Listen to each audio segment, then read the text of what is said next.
Hi guys, today I'll be taking a look at a linear switch, the Flashquark 62 gram. Let's get started. But firstly, as a disclaimer, these switches were sent to me by Flashquark. I wasn't paid to make this review and I will remain as impartial as I can as per usual. Anyway, enjoy the review.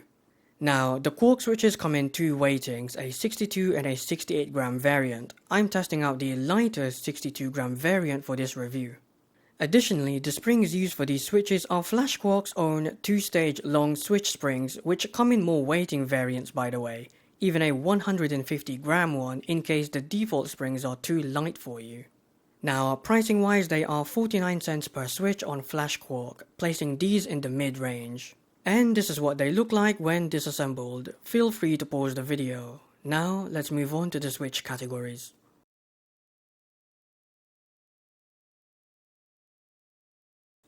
On-center key presses are very smooth with very minor scratchiness even at slow key presses.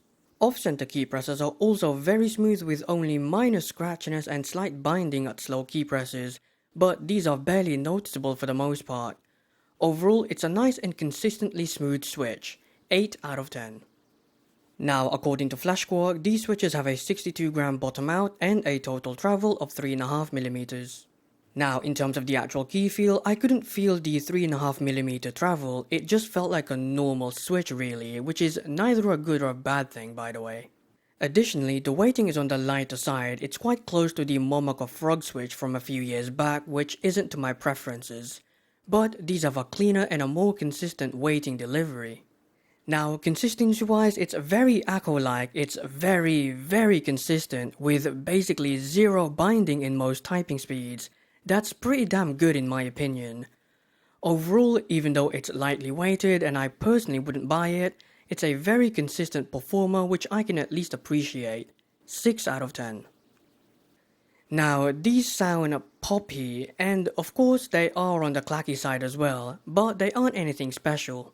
However, the switch installed in my D and X key make a quiet spring-like noise when pressed slowly, but this isn't really noticeable during normal typing. Take a listen.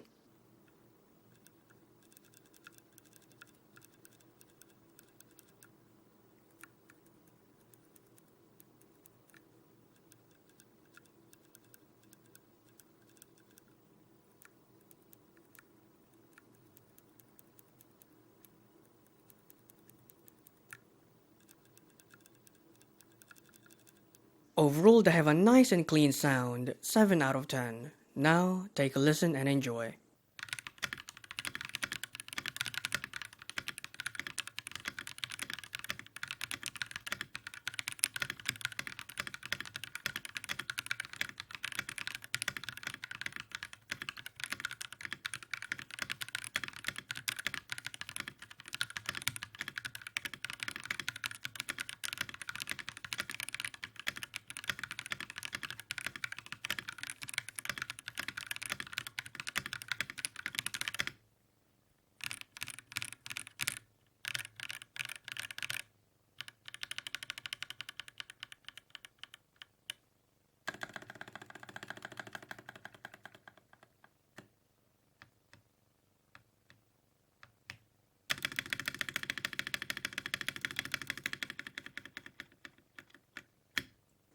Now, I want to firstly address that I personally picked the 62 gram variant over the 68 gram one since I almost always opt to test the heavier variant, as that would fit close to my preferences.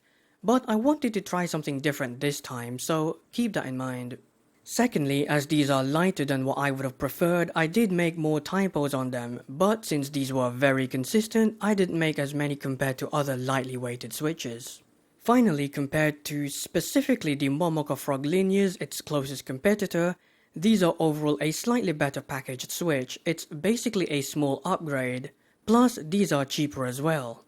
Overall, if you're looking for a smooth and reliable switch for a decent price, these are worth considering, 8 out of 10. Now, unlike typing, the light weighting wasn't a huge issue when gaming, at least in slow-paced games, and even then, they weren't a big issue overall. Although with that said, its light weighting was a slight downside in faster paced games like Doom Eternal where movement is frequent and require timing. Even then, this is a bit of a nitpick. However, for slower paced games, the weighting was practically invisible to me. I barely noticed it and had zero issues with it. Also, this applies to both the smoothness and consistency as well. That's impressive. Overall, it's definitely a top tier Switch, and if this is within your ideal weighting preferences, I'd recommend that you go and pick one up. 8 out of 10. In conclusion, it's a very solid Switch. You can't really go wrong with it performance wise. It's a definite upgrade even compared to Switches in its price class.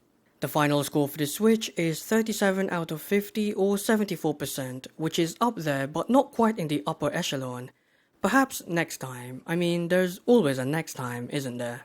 And that's the end of the review, and next time I'll be looking at a tactile Switch, I believe. Anyway, until then, take care and goodbye.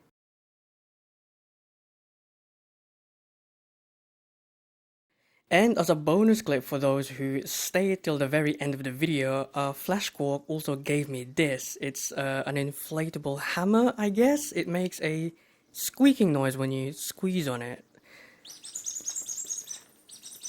And yeah, there is also something inside, like a metal ball in there, that makes noise. Anyway, this is such a random piece of merchandise from them. I'm not sure if you actually get this when you buy the Switches, but it's a fun little thing, I guess. Yeah.